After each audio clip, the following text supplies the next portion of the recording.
Rio আজকে লাঞ্চে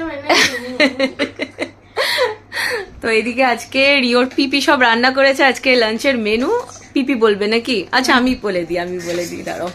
এদিকে রয়েছে এক কড়াই চিকেন, একদম ঝাল ঝাল লাল লাল জিনিস, তাই তো? হ্যাঁ, যেটা দেখলে রিওর খাওয়া হয়ে যায়, ওই দেখলেই খিদে মিটে যায়, এরকম একটা ব্যাপার না রিও।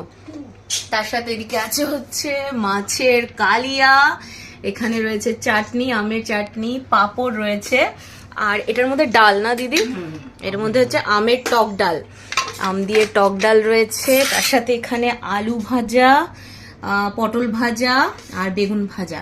এই দিয়ে এখন দিদি এখানে সবার থালা সাজিয়ে দিচ্ছে, আর আমরা ঘরেই বসে গেছি খেতে, কারণ এখানে এখন সিনেমা চলছে ফতে সোনু সুদের।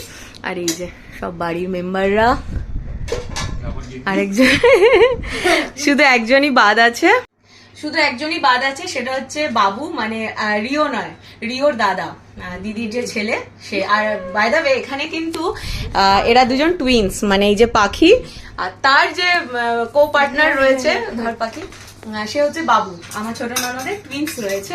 তো সে এখন কলেজে গেছে, সে আসবে একটু পরেই আসবে, বিকালে মেবি, তখন তাকে দেখাবো। ঠিক আছে, তো চলো আপাতত আমরা লাঞ্চ করে নিই।